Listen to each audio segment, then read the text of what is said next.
আমার নবীর আব্বার নাম হচ্ছে হযরতে আব্দুল্লাহ, আর আব্দুল্লাহর আব্বা জানের নাম হচ্ছে আব্দুল মুত্তালিব। একটু শুনবেন, নিজেই বুঝতে পারবেন। তো আব্দুল মুত্তালিব কোন কিতাবে লিখছেন আব্দুল মুত্তালিবের বেটা হচ্ছে 10টা, আর কোন কিতাবে লিখছেন 11টা। বেশিরভাগ কিতাবে লিখছেন আব্দুল মুত্তালিবের বেটা হলো 10টা। আব্দুল মুত্তালিব প্রত্যেকটা বেটার বিয়ে দিয়েছেন, কিন্তু এখন পর্যন্ত ছোট বেটা আব্দুল্লাহর বিবাহ হইল না তো না, ও নিজেই করে না।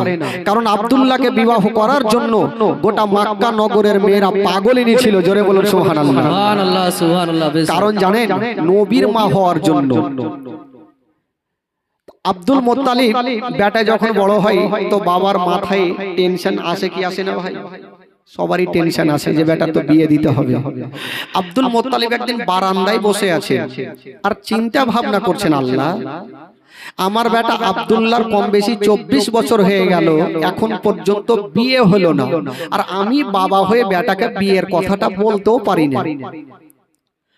এই ভাবনা চিন্তা করছেন, টেনশনে পড়ে আছেন, আর ওই রাস্তা ধরে আব্দুল্লাহর 4টা বন্ধু হেঁটে চলে যাচ্ছে। আব্দুল মুত্তালিবের মন খারাপ দেখে জিজ্ঞাসা করছেন, চাচা? বললো কি হলো বাছা? বললো চাচা আপনার মন খারাপ কেন? বলে বাবা আর বলিও না তো, মন মিজাজ ভালো নেই। বলে কেন? বলে আরে বাবা আমার বেটা আব্দুল্লাহর 24 বছর হয়ে গেল, এখন পর্যন্ত বিয়ে হলো না, আর আমি বাবা হয়ে বেটাকে বলতেও পারিনি যে বিয়ে করবে কি করবে না। ও তার জন্য বসে আছেন? বলে হ্যাঁ। তো আব্দুল মুত্তালিব বলছে, হারে তোরা তো আমার ছেলের বন্ধু, তোরা একটু জান না যে আমার আব্দুল্লাহ বিয়ে করবে কি করবে না, এই খবরটা তোরা নিয়ে আসতে পারবি? তো বন্ধুগুলা বলছে, পারবি, কেন পারবো না, বন্ধুকে তো সব কথাই বলতে পারবো। বলে যা তোরা একটু জেনে আই যে আব্দুল্লাহ বিয়ে করবে কি করবে না। তবে শোন, এই যে তোরা যাওয়া আসা করবি, তোদেরকে ন্যায্য মজুরি দিয়ে দেবো। কি দেবেন হুজুর? বলে তোদেরকে 10টা করে পকেটে টাকা দেবো, আর 500 করে আরব দেশের লম্বা চওড়া মিষ্টি খেজুর দেবো। তো বন্ধুগুলা বললো, হুজুর টাকা দেবেন, খেজুর দেবেন, আপনার কাজ কিন্তু কারেন্টের মতো হবে। আজকাল আপনি যে অফিসে টাকা দিবেন কাজ তাড়াতাড়ি হয়। তো বন্ধুগুলা বললো ঠিক আছে চাচা আমরা যাচ্ছি আর খবরটা নিয়ে আসছি। 4টা বন্ধু যাচ্ছেন আব্দুল্লাহর কাছে। বেরাদার বন্ধুগণ, বাবাজি আমার শোনুন, মা আব্দুল্লাহর 4টা বন্ধু গিয়া আব্দুল্লাহর সামনে দাঁড়িয়ে গেল। ও বন্ধু আব্দুল্লাহ, তোমাকে একটা কথা বলবো। বললো কি কথা? বলছেন আব্দুল্লাহ কম বেশি তোমার 24 বছর হয়ে গেল, এখন পর্যন্ত বিবাহ শাদী করলে না। ও বন্ধু আব্দুল্লাহ, তুমি কি বিবাহ শাদী করবে না? যেমন এই কথা বলতে নাই আব্দুল্লাহ একই বাক্যে বন্ধুগুলাকে জবাব দিয়ে দিল, ওরে আমার বন্ধুরা বলো, মানুষ বিয়ে করে তো করে কবার? কবার মানে একবার করে। বললো ভাই আমার বিয়ে হয়ে গেছে। জোরে বলুন সুবহানাল্লাহ।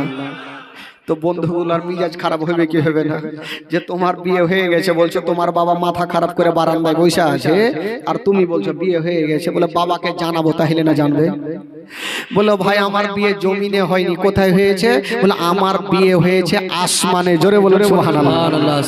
দুনিয়ার লোকের বিয়ে হয় জমিনে, আর আমার নবীর বাবার বিয়ে কোথায় হচ্ছে? আসমানে।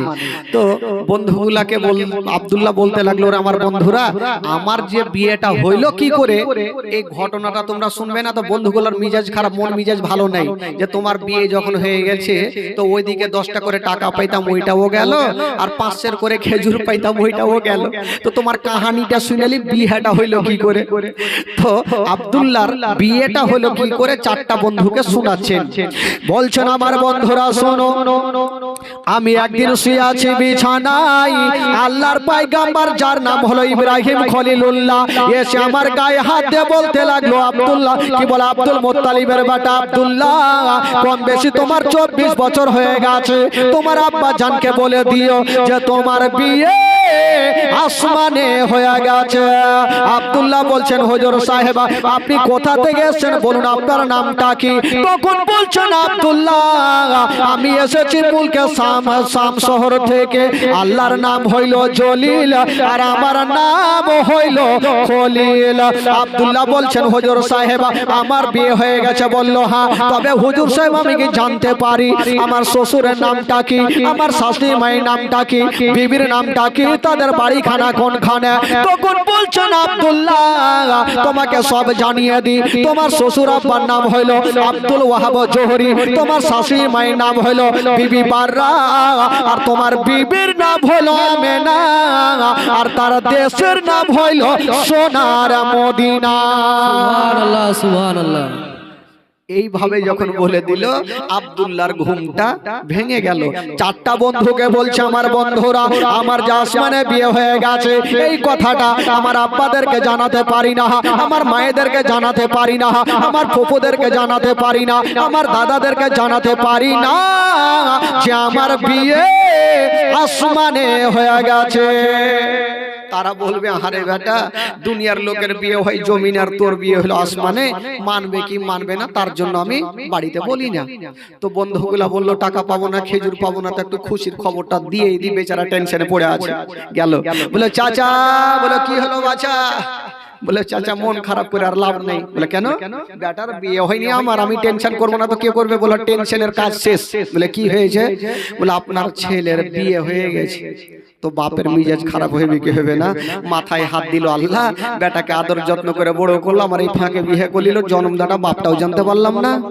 বন্ধুগুলা বলছেন চাচা জানবার কথা নয়, আমরা বন্ধু হয়ে জানতে পারলাম না, আপনি বাবা হয়ে জানবেন কেমন করে? চাচা গো আপনার ছেলের জমিনে বিয়ে হয় নাই, আপনার ছেলের বিয়ে হয়ে গেছে আসমানে। বিবির নাম হলো আমেনা আর তার দেশের নাম হইল সোনার মদিনা। বেশক বেশক সুবহানাল্লাহ। তবে হুজুর একটা কথা, আসমানের বিয়েটা সব লোক মানবে না।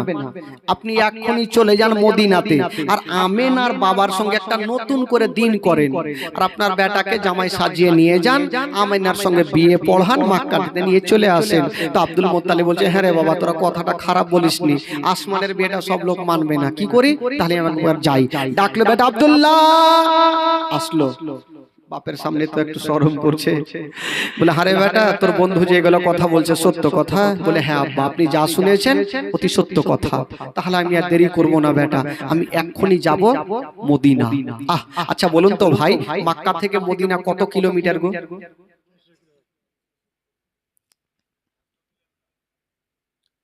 কত? এই গ্রামে কোনো হাজী সাহেব নেই? হাজী সাহেব আছে নাকি? হাজী সাহেবেরা জানে 400 কিলোমিটার, আর সিরাতে মুস্তাফা কিতাবে লিখছেন 326 কিলোমিটার। জোরে বলুন সুবহানাল্লাহ। আব্দুল মুত্তালিব যাচ্ছেন মক্কা থেকে মদিনা। আচ্ছা বলুন তো ভাই আপনাদের কি মদিনা যাওয়ার ইচ্ছা নেই? যাদের মদিনা যাওয়ার ইচ্ছা আছে একটু হাত তুলে দেখান তো। এই ভাবছে টাকা নেই তো কেনা, হাত তুলু।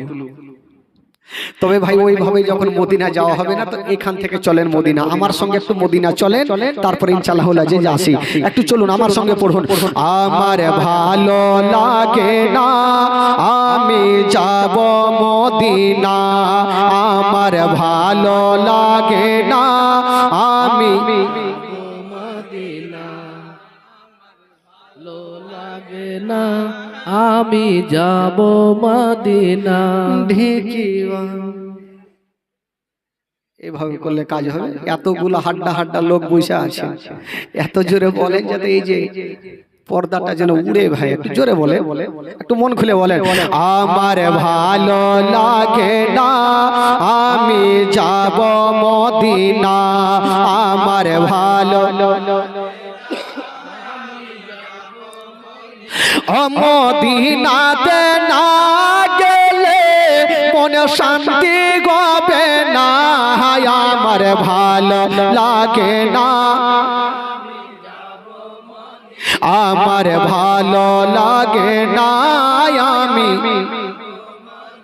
মনে আছে যে আশা নবী গো হবে তোমার সঙ্গে দেখা, মনে আছে যে আশা নবী গো হবে তোমার সঙ্গে দেখা। ওগো পাখির মতো থাকে তো ডানা, পাখির মতো থাকে তো ডানা, উড়ে যাবো মদিনা, আমার ভালো লাগে না। জোরে আমার ভালো ও মদিনাতে না গেলে মনে শান্তি হবে না, আমার ভালো। পাঁচ ওয়াক্ত নামাজ যারা করিবেন আদায়, পাঁচ ওয়াক্ত নামাজ যারা করিবেন আদায়, ও তো নামাজ না পড়লে পরে নেকি মিলবে না, আমার ভালো লাগে না, আমার ভালো লাগে না। আমি মদিনাতে না গেলে মন শান্তি হবে না, আমার ভালো। জোরে বলুন সুবহানাল্লাহ। আব্দুল মুত্তালিব কোথায় থেকে কোথায় যাচ্ছেন? জোরে বলুন। মক্কা থেকে মদিনা কত কিলোমিটার? 326 কিলোমিটারকে পাড়ি দিয়ে আব্দুল মুত্তালিব বাবা মদিনায় পৌঁছে গেল। জোরে বলুন সুবহানাল্লাহ। এবার মদিনায় যে গেল, আমেনার বাবা আব্দুল ওয়াহাবের বাড়ি কোনটা কি করে চিনবে? আগে তো মোবাইল ছিল না যে ফোন করবে আর আমেনার বাবার বাড়ি ঢুকে যাবে। আব্দুল মুত্তালিব বেচারা বয়স্ক লোক, বিশাল টেনশনে পড়ে আছে, রাস্তা ধরে চলে যাচ্ছেন। আমি কাকে জিজ্ঞাসা করব? ওয়াত ইজ্জমান তাসা ওয়াত জিল্লমান তাসা, ইজ্জতের মালিক আল্লাহ, জিল্লতের মালিক আল্লাহ। সামনে দিক থেকে একটা খোদার বান্দা চলে আসতেছে, যেই লোকটা আসতেছিল গো ওটা অন্য কেউ নয়, যেই লোকটা আসতেছিল ওইটাই হলো আমেনার বাবা আব্দুল ওয়াহাব। সুবহানাল্লাহ। বেশক আমেনার বাবাই চলে আসে। আব্দুল মুত্তালিব ভাবছে কাকে জিজ্ঞাসা করবো, তো ওই লোকটাকে জিজ্ঞাসা করি। ডাকলো, ও ভাইয়া এদিকে আসেন। আসলো।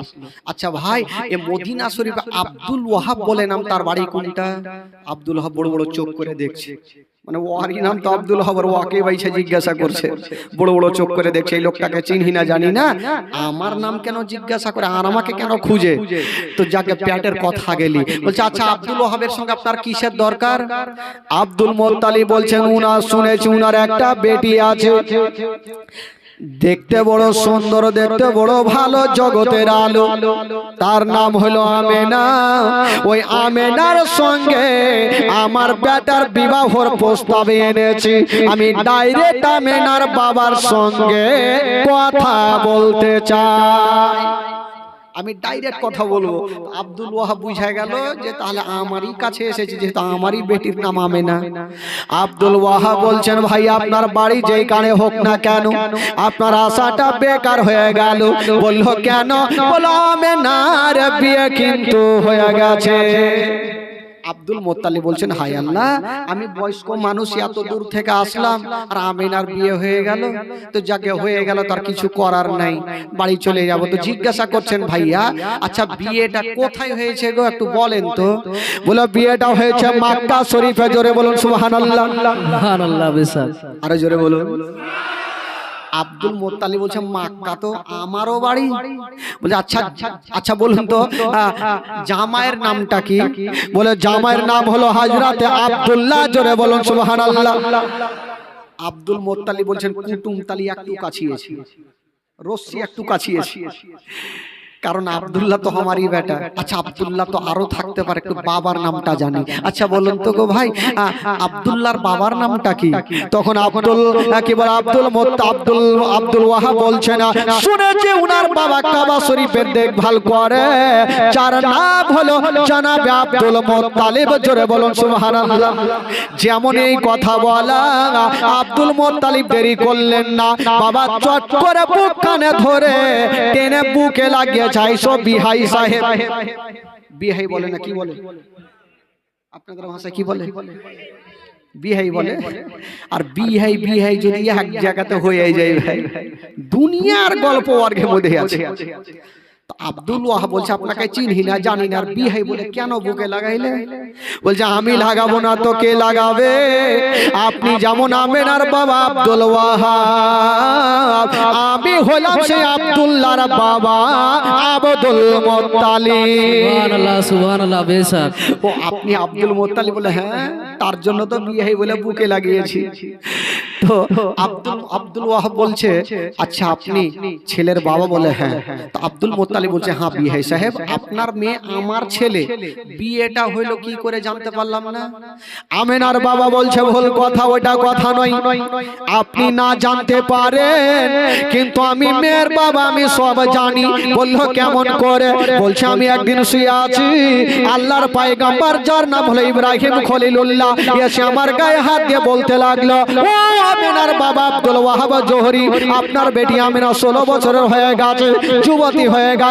ওই আমেনার জন্য কোন রকমের টেনশন নেবেন না, আমেনার জন্য কোন রকমের চোখের পানি ফেলাবেন না। ওই আমেনার বিয়ে আসমানে হয়ে গেছে, জামাইয়ের নাম হলো আব্দুল্লাহ, আর আমি বলছি ইব্রাহিম খলিলুল্লাহ। তো বিয়ে হয়ে গেছে। তো আব্দুল ওয়াহাব বলল বিয়ে আমিও শুনেছি আসমানে বিয়েটা হয়ে গেছে, তাহলে কি করা যাবে? আব্দুল মুত্তালিব বলছে দেখো ভাই, আসমানের বিয়েটা সব লোক মানবে না, তার জন্য এত দূর থেকে আমি আসলাম, একটা নতুন করে দিন করা হোক। বলে হোক তাহলে।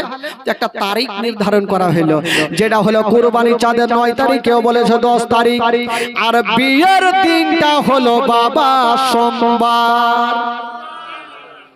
দিন কি হলো? নবীর বাপ মার বিয়ের দিন হলো সোমবার। ও যুবক বন্ধুরা, নবী মার পেটে যাচ্ছেন তাও নবী সোমবারে, নবী দুনিয়াতে আসছেন তাও নবী সোমবারে, নবী মক্কা থেকে মদিনা যাচ্ছেন তাও নবী সোমবারে, নবী দুনিয়া থেকে বিদায় নিয়ে যাচ্ছেন তাও নবী সোমবারে, সব দিকে সোমবার। এবার বিয়ের দিন ঠিক হইলো, আব্দুল্লাহকে জামাই সাজিয়ে নিয়ে গেল, বিয়ে পড়ালো। আচ্ছা বলুন তো ভাই, আজকাল যখন বিয়ে হয় তো নতুন বউ জামাইকে কিসে করে নিয়ে যায়? গাড়ি বাড়ি এটা ওটা সবই ভাড়া করলে। আগে তো ছিল না, আগে পালকিতে করে নিয়ে যেত। তো 4 জন পালকি ধরতে যাবে, পালকি বুঝলেন তো? বুঝলেন? আজকাল ছেলেরা বুঝবে না, কিন্তু আগেকার চাচা যারা আছে তারা পালকি ভালোই বুঝে। এই যে 4 জন কাঁধ হাতে করে নিয়ে যাবে, তো যেমনই 4 জন ব্যক্তি হাত দিতে যাচ্ছে, আমেনার বাবা বলছেন ওগো আমার বিহাই আব্দুল মুত্তালিব, আমার আমেনার পালকিটা কেটা বহে নিয়ে যাবে। বলো আমি যাকে খুশি তাকে দিয়ে নিয়ে যাব। বলো ওটা কথা নয়, আমেনার পালকিতে যে সে ব্যক্তি যেন হাত না দেয়, আমার আমেনার পালকি ওই ব্যক্তি নিয়ে যাবে যারা পা থেকে মাথা পর্যন্ত কোনো গুনাহ না থাকে। আমেনার পালকি ওই ব্যক্তি নিয়ে যাবে যার পা থেকে মাথা পর্যন্ত কোনো গুণ হয় নাই। আব্দুল মুত্তালিব বলছেন হায় আল্লাহ, এরকম লোক আমি জিন্দেগিতে আর খুঁজে পাবো না। এখন কার পাপ নাই এরকম লোক খুঁজতে 2-4 বছর সময় লেগে যাবে। আল্লাহ গো তুমি একটা সুরাহা করে দাও, আমার বৌমা আমেনাকে যেন আজকে মক্কা নিয়ে যেতে পারি। বেরাদার বন্ধুগণ বাবাজি আমার, তবে বিবাহ পড়াবার আগে আল্লাহর একজন ফেরেশতা যার নাম হলো জিবরাইল বলছেন আল্লাহ গো আপনার ওই ব্যক্তিটার নাম কি যাকে গোসল দেওয়া হচ্ছে? বলে ওটা হলো আমার নবীর আব্বা আব্দুল্লাহ। বলে আল্লাহ গোসল কেন দেওয়া হচ্ছে? বলে আজকে আমেনার সঙ্গে বিয়ে আছে। যেমন এই কথা বলা, আল্লাহর ফেরেশতা জিবরাইল বলেছিলেন আল্লাহ গো আমি কোনোদিন কোনো কথা বলি নাই গো আল্লাহ, আপনি কাউকে বলেছেন কালিমুল্লাহ, কাউকে বলেছেন ইব্রাহিম খলিলুল্লাহ, আর আপনার শ্রেষ্ঠ নবীকে বলেছেন আনতা হাবিবুল্লাহ। ইয়া আল্লাহ আজকে আপনার শ্রেষ্ঠ নবীর বাপ মার বিয়ে হবে, আর ওই বিয়ের বরযাত্রী যাবে জিবরাইল। বরযাত্রী বলে না কি বলে, কি বলে বরযাত্রী বলে দেখি হ্যাঁ হু করবেন, জানি না আপনাদের ভাষা কি বলে না বলে, এই জন্য একটু দহিরে লিখি ভাই, না হলে এবার বইলে চলে যাবো আপনার বরযাত্রী কি বুঝবেন জানি না। বরযাত্রী তো আল্লাহ বলছেন এ জিবরাইল এটা কেমন কথা বললে, তুমি কেমন করে বরযাত্রী যাবে? আচ্ছা বলুন তো ভাই, ফারিস্তাদের দেখা যায়, দেখা যায় ডান ঘাড়ে আছে ফারিস্তা, বাম ঘাড়ে আছে ফারিস্তা, হাত দিলে ধরা যায় না, হাত দিলে বোঝা যায় না, ফারিস্তাদের ওজন বোঝা যায় না। ও জিবরাইল বলো তুমি কেমন ভাবে যাবে বলো? জিবরাইল সেকেন্ডে জবাব দিয়েছিলেন আল্লাহ গো আমি কেমন ভাবে যাব? তাই আপনি বলছেন আমি যেমন ঈসা পয়গম্বরের আম্মা জান বিবি মারিয়ামের কাছে মানুষের রূপ ধারণ করে গেছিলাম আল্লাহ, আজকে শ্রেষ্ঠ নবীর বাপ মার বিয়েতে আমি মানুষের রূপ ধারণ করে যাব গো আল্লাহ। সুবহানাল্লাহ সুবহানাল্লাহ। কথার জবাব কথাই দিলেন, আমার আল্লাহ তাআলা রাজি হয়ে গেল, যাও যখন তুমি যেতে চাইছো যাও বরযাত্রী যাও। জিবরাইল যখন ছুটি পেয়ে গেল, মিকাইল বলছেন আল্লাহ গো আমারও ছুটি হলো আমিও যেতাম, বলো যা তোরও ছুটি থাকলো। ইসরাফিল ফারিস্তা বলছেন আল্লাহ আমিও যাব, বলো যা তোরও ছুটি থাকলো। ইসরাইল আলাইহিস সালাম উনি বলছেন আল্লাহ আমিও যাব, বলো যা তোরও ছুটি থাকলো। আল্লাহ পাকের চারজন মুকাররার ফারিস্তা, একটা হলো জিবরাইল, একটা হলো মিকাইল, একটা হলো ইসরাফিল, আর একটা হলো ইসরাইল আলাইহিস সালাম যাওয়ার জন্য রেডি হচ্ছেন বাবা। আর ওই দিকে হুর গিলমান নাম শুনেছেন বাবা, গিলমানরা হলো পুরুষ জাতি আর হুরিরা হলো নারী জাতি। হুরিরা বলছেন আল্লাহ গো ফারিস্তারা যখন ছুটি পেয়ে গেল আমরা কি ছুটি পাবো না? বলে তোরা কি করবি? বলছেন আল্লাহ গো ফারিস্তারা যাবে যখন নবীর বাপমার বিয়েতে বরযাত্রী, আমরা যাব নবীর বাপমার বিয়েতে ডুলি বিবি। মেয়েরাকে কি বলে? বাহ আপনাদের ভাষায় তো মেল ভালো হয়েছে। আজকাল যদি কোনো বহুকে শাশুড়ি বলে যে দেওরের বিয়েতে তোকে ডুলি বিবি যাইতে হবে না, ওই বৌমা কেমন করে চোখ নাং করে দেখবে, তোকে খাইয়েই লুবে খিকে দেওরের বিয়ে আমি যাবো না। তো ডুলি বিবি আমার আল্লাহ বলছেন ও হুরি রে আমার জান্নাতে নাই তো কি নেই, সবই আছে, তোরা যা খাবি খা। বলছেন আল্লাহ আজকে খাবো না নেবো না আজকে যাবো। বললো কেন যাবি? বলছেন আল্লাহ গো আমরা জান্নাত থেকে কিছু ফুলগুলা নিয়ে যাব আর আমেনার পালকির ওপরে ছিটাবো। আমার আল্লাহ বলছেন না তোদেরকে যেতে হবে না, আমার জান্নাতে যা খাবি সব খাও, কিন্তু যেতে হবে না। বলছেন আল্লাহ গো আমরা যাব। বলছেন ওরে হুরিরা আমার জান্নাতে আপেল আছে, কলা আছে, কাজু আছে, কিশমিশ আছে, মাছের কলেজা ভাজি আছে, যা খাবি তোরা খা। হুরিরা বলছেন আল্লাহ আজকে খাবো না নেবো না যাবো। হুরিরা দেখছেন আল্লাহকে জবাব না দিলে আল্লাহ ছাড়বে না, আল্লাহকে জবাব দিতে হবে। বলছেন আল্লাহ গো আপনার আটখানা জান্নাতে আপেল আছে, কলা আছে, কাজু আছে, কিশমিশ আছে, মাছের কলেজা ভাজি আছে, সব কিছু আছে, কিন্তু একটা জিনিস খুঁজে পাওয়া যাবে না। বলো সেটা কি? বলো সেটা হলো আমেনার পায়ের ধুলা জান্নাতে পাওয়া যাবে না। সুবহানাল্লাহ সুবহানাল্লাহ। আমেনার পায়ের ধুলা জান্নাতে নাই। আমার আল্লাহ বলছেন ঠিকই তো কথা, আমেনার জান্নাতে আসলো কবে যে পায়ের ধুলা হবে? বাবা গো বলো ঠিক আছে যাও, যখন তোমরা যেতে চাইছো তোমরাও যাও। তবে আমার আল্লাহ পাক বলেন ও ফারিস্তারা যাও, আমেনার বাবা নিষ্পাপ ব্যক্তি দাবি করেছে যার কোনো পাপ নাই, তোরা যা আর আমেনার পালকিটা বসে তোরা মক্কাতে পৌঁছে দে। তবে বাবা গো যাওয়ার আগে আমাদের জান কবজ করনেওয়ালা সে ফারিস্তার নাম কি গো? ইসরাইল আলাইহিস সালাম।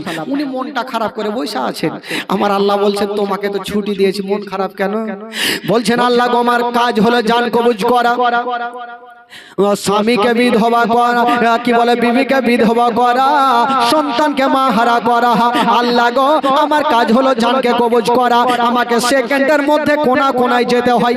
আল্লাহ আমার কাজ তো জান কবজ করা, আমি এখান থেকে যাব জমিনে, জমিন থেকে যাব মক্কা, মক্কাতে আমেনাকে নিব, কি বলে মদিনাতে আমেনাকে নিব, মক্কা পৌঁছাবো। এই যে আসা যাওয়াতে দেরি হবে, এতক্ষণ জানটা কবজ করবে কেটা? ও তার জন্য মন খারাপ বলে আমার আল্লাহ বলছেন মন খারাপ করার দরকার নাই। এমন কথা যখন তুমি তুলে ধরেছো, যাও যাও ওই আমেনা মদিনা থেকে মক্কা যতক্ষণ না আসে, আব্দুল মুত্তালিবের বাড়িতে না আসে, আব্দুল্লাহর ঘরে না আসে, আমি আল্লাহ তাআলা একটা জীবের মরণ হইতে দেব না। আমি মরণটাকে রুখে দিলাম। সুবহানাল্লাহ সুবহানাল্লাহ। যাও আমেনা যতক্ষণ পর্যন্ত মদিনা থেকে মক্কা না আসবে আমি মরণটাকে রুখে দিলাম। যাও কে খেতাবাত কিতাবে লেখা আছে ভাই যে আমেনা যতক্ষণ পর্যন্ত মদিনা থেকে মক্কা না এসেছিলেন কোন জীবের মরণ হয়নি। বেরাদার বন্ধুগণ বাবাজি, এবার চারজন ব্যক্তি আমেনাকে নিয়ে পৌঁছে দিলেন মক্কাতে।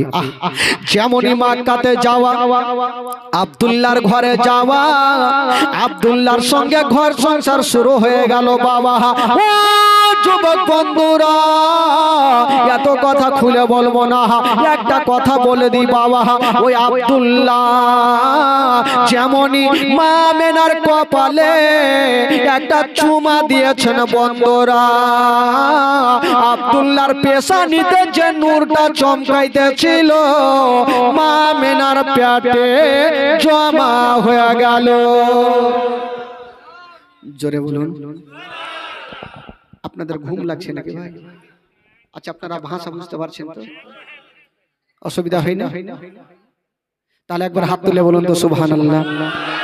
জোরে বলুন সুবহানাল্লাহ সুবহানাল্লাহ। পিছনে কয়েকটা চাচা যে ফের চাড়েন এইভাবে করছে। তবে একটা জিনিস উঠা ভাগাভাগি করিয়েন না ভাই। জালসা চলাকালীন যদি কেউ উঠে তো বক্তার মিজাজ খারাপ হবে না। এক জায়গাতে জালসা চলছে ভাই, জানেন চলছে চলছে আর এত জালসা জমেছে কেউ উঠে না। মিডিল একটা লোককে কিন্তু পায়খানা লেগেছে, উঠতে হবে। ও উঠছে আর মাওলানা জালসা জমে বসে এই ভয়ে বসে সব থামা যাবে, পায়খানা থামা খুব কঠিন আছে ভাই। আবার 10 মিনিট পর আবার উঠতে যাইছে, মাওলানা সে বলছে আবার বসে গেছে। এই ভাবলো বাড়িতে ঘুমাইতাম খুব ভালো ছিল ভাই, কোন মাওলানার জালসা শুনতে আসলাম যে এই পায়খানায় বন্ধ করে দিল। হঠাৎ করে কারেন্টটা কিন্তু চলে গেছে, অন্ধকার। এই ভাবলো এর সুযোগে ভেগে যাই, উঠে কিন্তু পাশে চলে এসছে। চারিদিকে তো লোকজন কুণ্ঠে যাব। 8 নম্বরের জুতা পড়েছিল, এই জুতাতে কাম সেরে দিয়ে বসে গেছে। মাওলানা সাহেব বান্দা সারা রাত থাকবে, ভাগবে না। ইয়ার ভাগে তো ট্যাঙ্কি খালি করলে। আর আসলে ওই জুতাটা সাধারণ লোকের ছিল না, যে মাওলানা জালসা করছিল ওয়ারি জুতা। মাওলানা সাহেব জালসা শেষ করে যেমন নিচে নামলো, পা ভরেছে তো খাচাং করে উঠেছে। এই শীত কুণ্ঠে থেকে আইলো রে ভাই। তো ওই রকম যদি লাগে তাহলে উঠবে, না হলে উঠিয়ে না ভাই। একটু মনটা চাঙ্গা হয়ে গেছে, একবার জোরে বলুন সুবহানাল্লাহ। এবার চোখের পানি ফেলতে হবে ভাই, একটু কাঁদতে হবে। বেরাদার বন্ধুগণ বাবাজি, আমার নবীর মা